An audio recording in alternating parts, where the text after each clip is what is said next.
Bienvenue dans cette nouvelle édition du QG News. Au sommaire, le mouvement Boko Haram mobilise jusqu'en Afrique centrale. Les présidents Denis Sassou Nguesso du Congo et Teodoro Obiang Basogo de la Guinée équatoriale ont rencontré le président nigérien Goodluck Jonathan pour envisager une stratégie de lutte commune. Le Cameroun et le Nigeria ont pris de nouvelles mesures dans la lutte contre l'insécurité transfrontalière. Le Cameroun et le Nigeria qui ont également pris ces mesures pour contrôler les médias dans les domaines de l'information.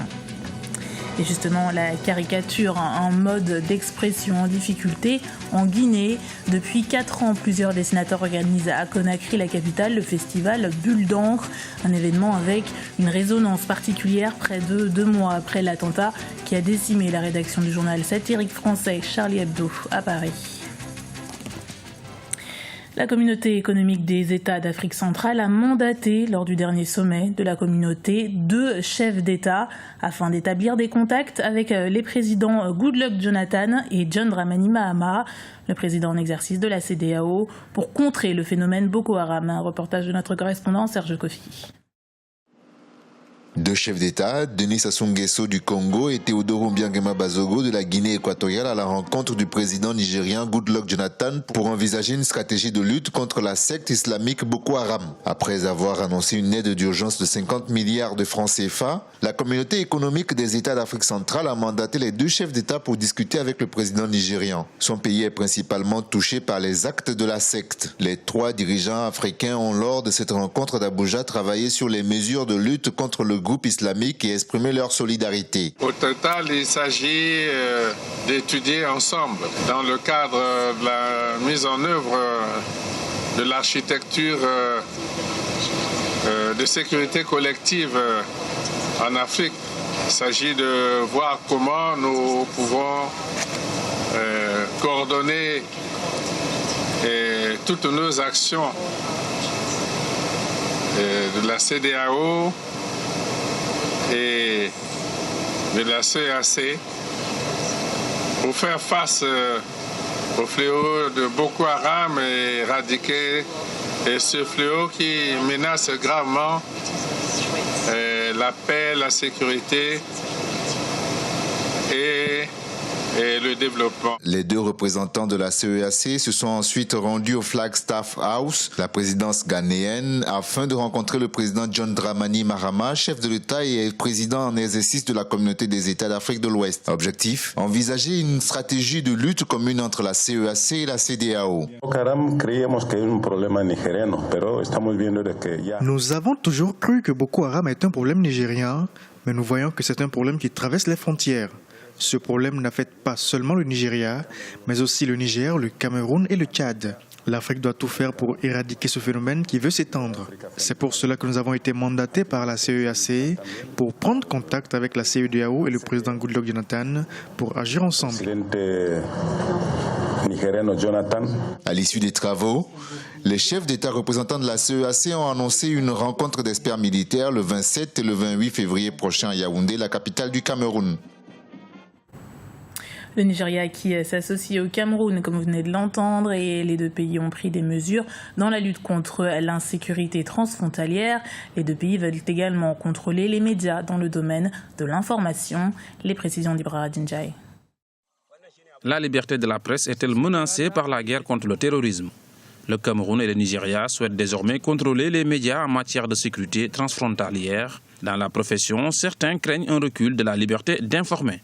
Je pense qu'il y a 2 façons de lire cette mesure-là. D'abord, j'imagine que les différents gouvernements du Niger et du Cameroun évoquent les mesures sécuritaires qui sont délicates parce que effectivement, il s'agit d'une guerre qui n'est pas très maîtrisée et donc la diffusion des informations peut nuire dans un sens ou dans l'autre. Maintenant, de l'autre côté, quand on se place du côté de la profession des journalistes, effectivement, ça devient inquiétant. Il faut restreindre la liberté de la presse, l'accès des journalistes sur les sites de conflit et à certaines informations, ça devient problématique.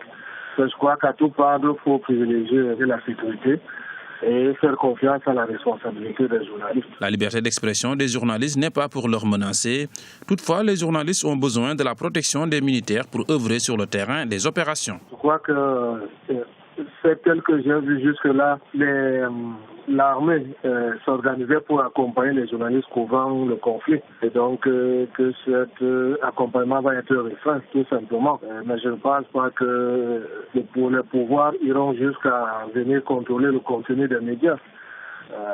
Donc la seule possibilité, et les journalistes ont intérêt à coopérer avec les forces de sécurité sur place, parce que ça s'agit bien d'une guerre, et donc les forces armées qui luttent contre les autres forces terroristes qui sont armées. Les journalistes ne sont pas armés pour être protégés sur les sites. Je crois qu'il leur faut l'accompagnement des autorités militaires. Malheureusement, c'est comme ça, c'est la réalité de la couverture de la guerre. La résolution est contenue dans le communiqué final de la 3e session du comité de sécurité transfrontalière qui s'est récemment tenue à Yaoundé au Cameroun.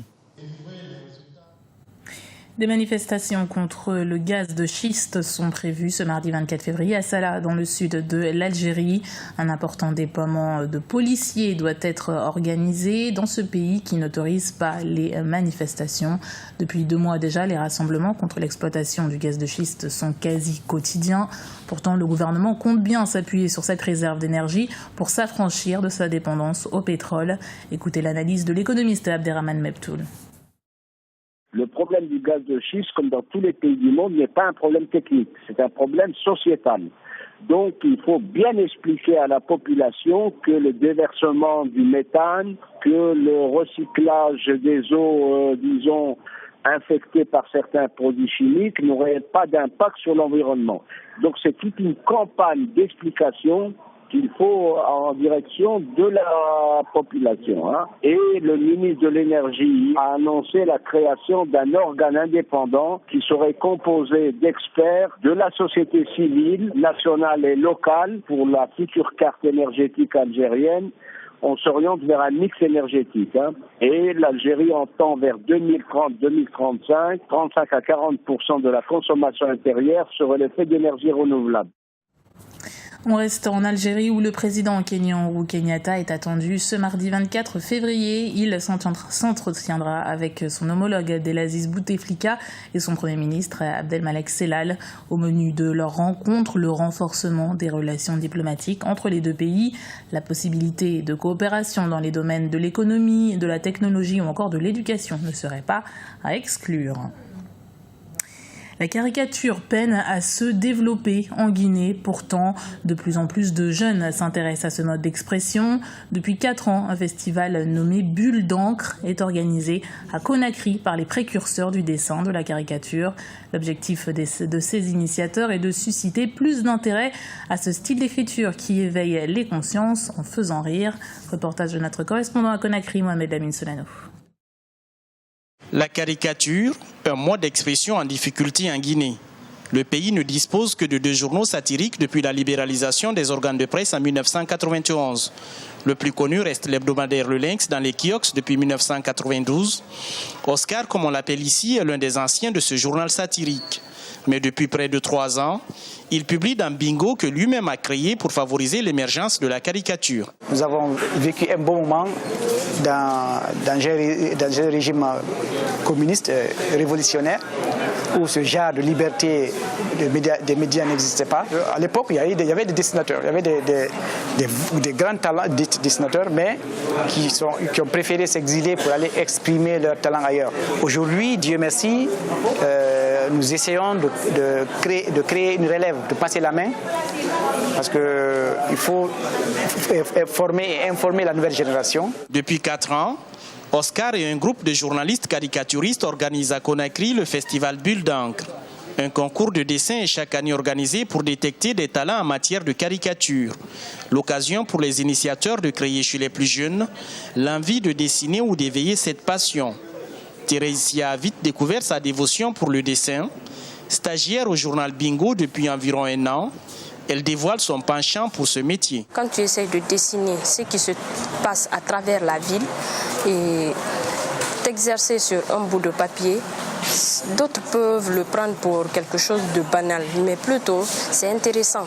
Ça attire les enfants et aussi les grandes personnes qui n'arrivent pas bien à comprendre, par exemple, le journal, juste à la lecture.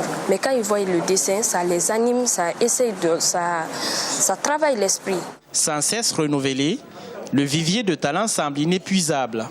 Amuseurs patentés dans certains cas, contre-pouvoir dans d'autres, les caricaturistes guinéens se battent pour la survie d'un métier fragilisé par les difficultés économiques de la presse écrite. C'était le journal de la rédaction. Merci de l'avoir suivi. Retrouvez dans un instant une nouvelle édition du QG News sur Africa 24.